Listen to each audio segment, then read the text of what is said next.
इस धरती के 70% से ज्यादा सामाजिक मूल्य वाले धन और संसाधन केवल 2 से 4% आबादी वाले समाज के हाथ में है। यहाँ मेजॉरिटी का उत्थान माइनॉरिटी पर निर्भर है।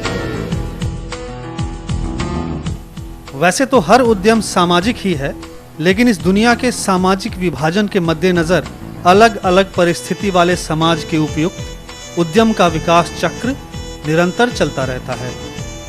मुख्य धारा के उद्यम की प्राथमिकताएं समाज के सबसे निचले स्तर पर कंज्यूमर बढ़ाना तो होता है, लेकिन उनके लिए उनके साथ मिलकर उद्यम करना कभी नहीं होता। इनका सरोकार इस पिछड़े समाज के लिए एक टिकाऊ बिजनेस मॉडल विकसित करने के बजाय दूसरे अल्पकालिक सामाजिक कल्याण पर ज्यादा होता है। ये अपने वांछित लाभ से वंचित रहकर दुनिया के दौड़ में पिछड़ना नहीं चाहते। इनके लिए फायदा जरूरी है, चाहे वो किसी भी कीमत पर हो।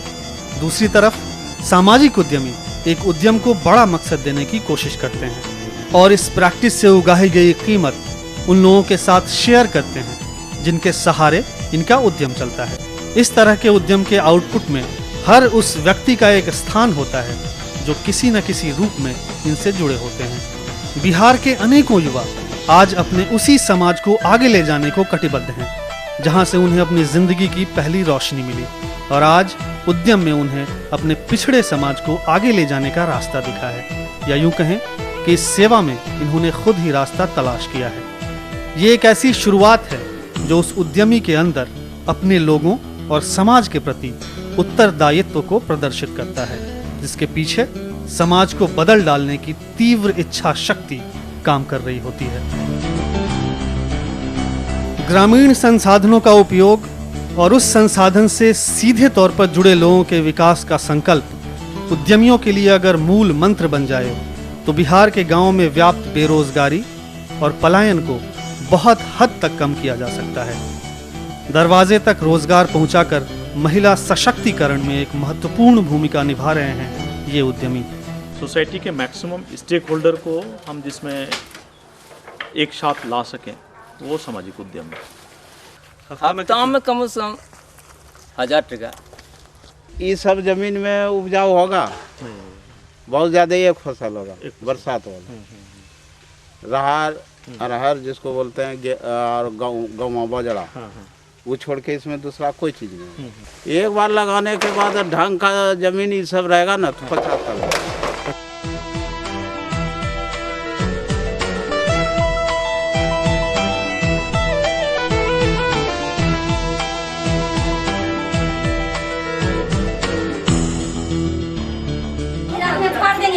कल सवेरे सूखने के लिए दे देंगे, कल दिन भर सुखाएंगे और शाम को जरा सा टनकाएंगे और रात में रोलिंग करेंगे।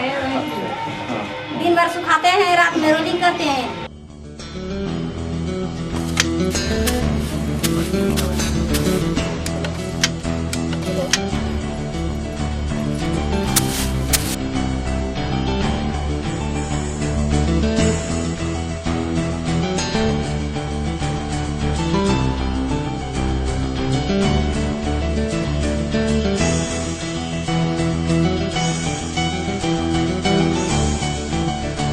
बेसिक पर्पस है कि इन्वायरमेंटल कंसर्न को एड्रेस करते हुए और जो नेचुरल रिसोर्स है उसको यूज करते हुए लाइवलीहुड सपोर्ट करना है पुअर क्लास के लोगों को, और मार्केटेबल सॉल्यूशन भी होना चाहिए। सबसे पहला ऑब्जेक्टिव है कि हम मैक्सिमम बम्बू प्लांटेशन को यहाँ पर प्रमोट करें, क्योंकि वो हमारे बिजनेस सेंस के हिसाब से भी इम्पॉर्टेंट है। सेम स्टैंडिंग का बैम्बू का ट्री हो और कोई दूसरा ट्री हो तो 40% बैम्बू ज़्यादा ऑक्सीजन रिलीज करता है और 40% ज़्यादा कार्बन डाइऑक्साइड एब्जॉर्ब करता है।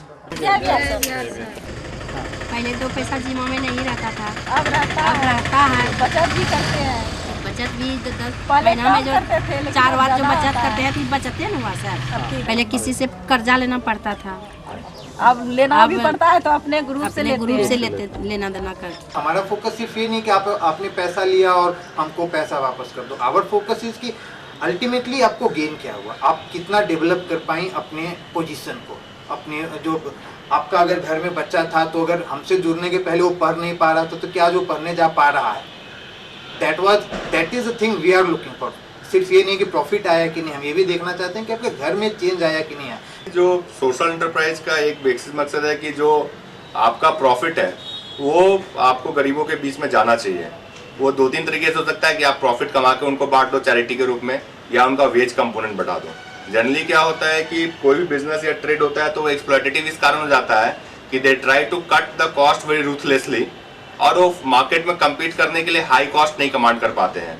मतलब कहने का मतलब है कि एक है कि आप कम दाम में प्रोड्यूस करो, दूसरा है कि आप हाई दाम में बेचो। तो अगर आप अपने कुछ प्रोडक्ट्स को हाई दाम में बेच पा रहे हो तो आप उसका कॉस्ट का कुछ पोर्शन आप शेयर कर सकते हो। तो जो कि मतलब एक सोशल एंटरप्रेन्योर के रूप में बेसिक ऑब्जेक्टिव होना चाहिए कि हम अपने इनकम का कितना परसेंटेज गरीबों को दे पा रहे हैं।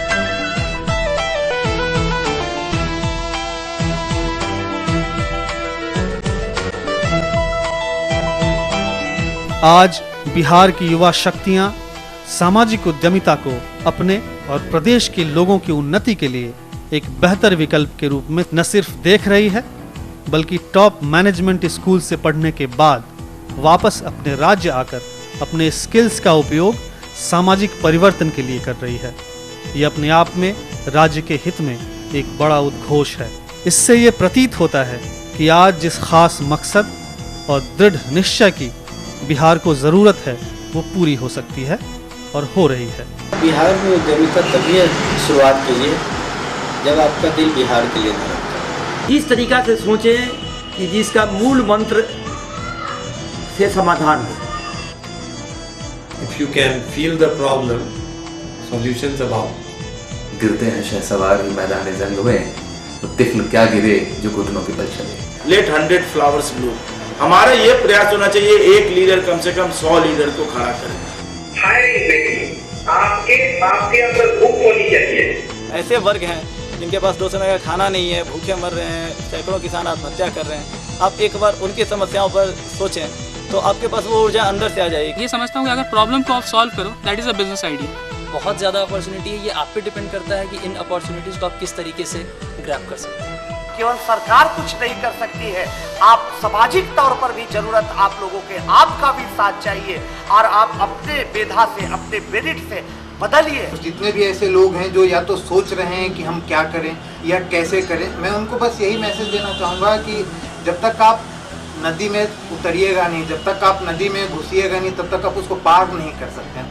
अगर करना है तो you have to demonstrate. Important चीज़ कि आप अपने ऑब्जेक्टिव से स्टिक कर रहे हैं। हम जैसे लोग वापस आएंगे तो आज से 5 साल 10 साल बाद ऐसे हजारों लोग खड़े हो जाएंगे जो कि हमसे सीख के वही काम दोहरा सकेंगे। ऐसे उद्यमी जिनका प्रयास समाज के सबसे निचले पायदान पर इंतजार में बैठे उस व्यक्ति को सहयोग का हाथ बढ़ाना है, जिनका उत्थान सही मायने में सामाजिक बदलाव को प्रदर्शित करेगा, जो अपनी पूरी मैनेजमेंट क्षमता इस आखिरी समाज की खुशहाली में लगाने को संकल्पित हैं। उनके साथ हम, आप और ये सारी कायनात है।